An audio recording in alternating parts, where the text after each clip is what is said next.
महान क्रांतिकारी चंद्रशेखर आजाद के बलिदान और उनके आजाद भारत के सपने पर आधारित है।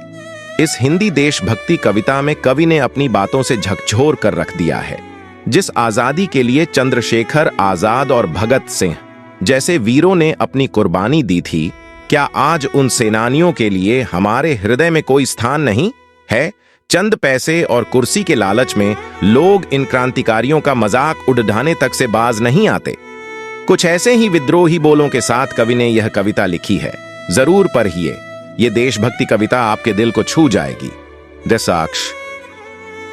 मन तो मेरा भी करता है झूमूं, नाचूं, गाऊं मैं, आजादी की स्वर्ण जयंती वाले गीत सुनाऊं मैं, लेकिन सरगम वाला वातावरण कहां से लाऊं मैं? मेघ मल्हारों वाला अंतःकरण कहां से लाऊं मैं दामन में दर्द तुम्हारे अपने लेकर बैठा हूं, आजादी के टूटे फूटे सपने लेकर बैठा हूं।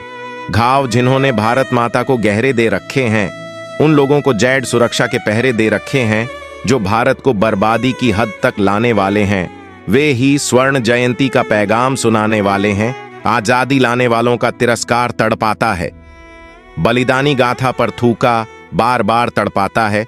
क्रांतिकारियों की बलिवेदी जिससे गौरव पाती है। आजादी में उस शेखर को भी गाली दी जाती है। राजमहल के अंदर ऐरे गैरे तनकर बैठे हैं।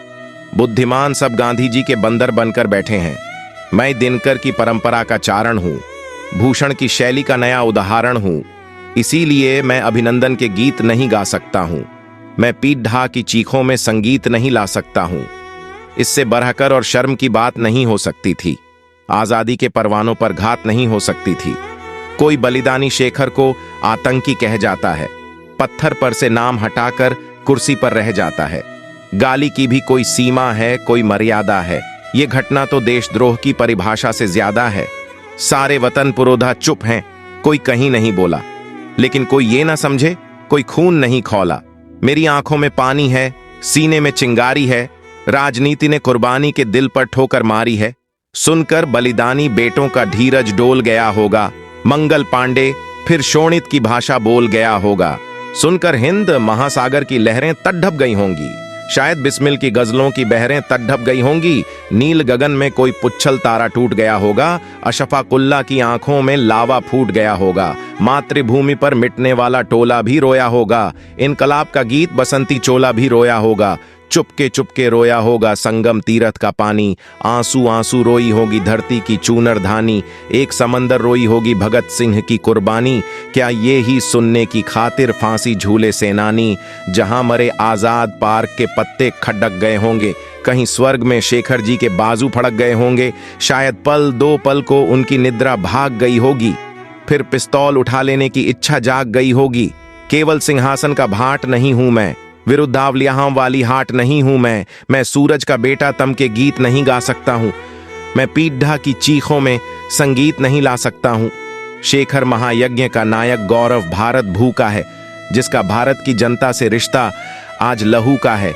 जिसके जीवन के दर्शन ने हिम्मत को परिभाषा दी, जिसने पिस्टल की गोली से इनकलाब को भाषा दी, जिसकी यशगाथा भारत के घर घर में नभचुंबी है, जिसकी बेहद अल्प आयु भी कई युगों से लंबी है, जिसके कारण त्याग अलौकिक माता के आंगन में था, जो इकलौता बेटा होकर आजादी के रण में था, जिसको खूनी मेहंदी से भी देह रचना आता था। आजादी का योद्धा केवल चना चबेना खाता था।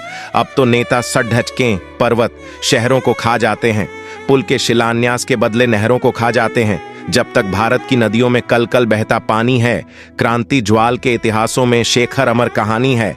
आजादी के कारण जो गोरों से बहुत लडीढ़ी है जी, शेखर की पिस्तौल किसी तीरथ से बहुत बड़ी है जी। स्वर्ण जयंती वाला जो ये मंदिर खड़ा हुआ होगा, शेखर इसकी बुनियादों के नीचे गड़ा हुआ होगा। मैं साहित्य नहीं, छोटों का चित्रण हूं, आजादी के अवमूल्यन का वर्णन हूं। मैं दर्पण हूं, दागी चेहरों को कैसे भा सकता हूं। मैं पीढ़ा की चीखों में संगीत नहीं ला सकता हूं। जो भारत माता की जय के नारे गाने वाले हैं, राष्ट्रवाद की गरिमा गौरव ज्ञान सिखाने वाले हैं, जो नैतिकता के अवमूल्यन का गम करते रहते हैं, देश धर्म की रक्षा करने का दम भरते रहते हैं, जो छोटी छोटी बातों पर संसद में अड़ जाते हैं और राम जी के मंदिर पर सड़कों पर लड़ जाते हैं। स्वर्ण जयंती रथ लेकर जो 60 दिनों तक घूमे थे, आजादी की यादों के पत्थर पूजे थे। चूमे थे, इस घटना पर चुप बैठे थे, सबके मुंह पर ताले थे। तब गठबंधन तौढ़ा होता जो वे हिम्मत वाले थे। सच्चाई के संकल्पों की कलम सदा ही बोलेगी। समय तुला तो वर्तमान के अपराधों को तोलेगी, वरना तुम साहस करके दो टूक डांट भी सकते थे। जो शहीदों पर थूक गई वो जीभ काट भी सकते थे। जलियांवाले बाग में जो निर्दोषों का हत्यारा था, ऊधम सिंह ने उस डायर को लंदन जाकर मारा था, जो अतीत को तिरस्कार के छांटे देती आई है, वर्तमान को जातिवाद के कांटे देती आई है, जो भारत में पेरियार को पैगंबर दर्शाती है, वातावरण विषैला करके मन ही मन हर्षाती है, जिसने चित्रकूट नगरी का नाम बदलकर डाल दिया, तुलसी की रामायण का सम्मान कुचल कर डाल दिया, जो कल तिलक गोखले को गद्दार बताने वाली है, खुद को ही आजादी का हकदार बताने वाली है, उससे गठबंधन जारी है। ये कैसी लाचारी है।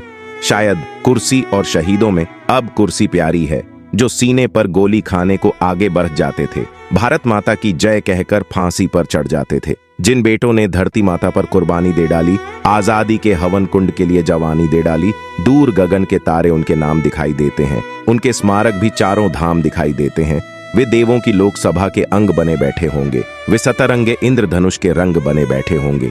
उन बेटों की याद भुलाने की नादानी करते हो, इंद्रधनुष के रंग चुराने की नादानी करते हो, जिनके कारण ये भारत आजाद दिखाई देता है। अमर तिरंगा उन बेटों की याद दिखाई देता है।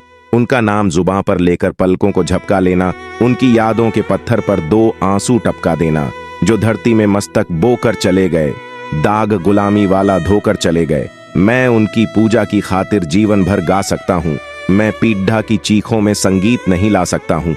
हमें पूरी उम्मीद है कि इस देशभक्ति कविता को पढ़ने के बाद आप देशभक्ति की भावना से पूरी तरह सरोबार हो जाएंगे। चंद्रशेखर आजाद पर लिखी इस कविता के हर शब्द में देशभक्ति का रस घुला है। अगर आपके दिल को छूए तो शेयर जरूर करना।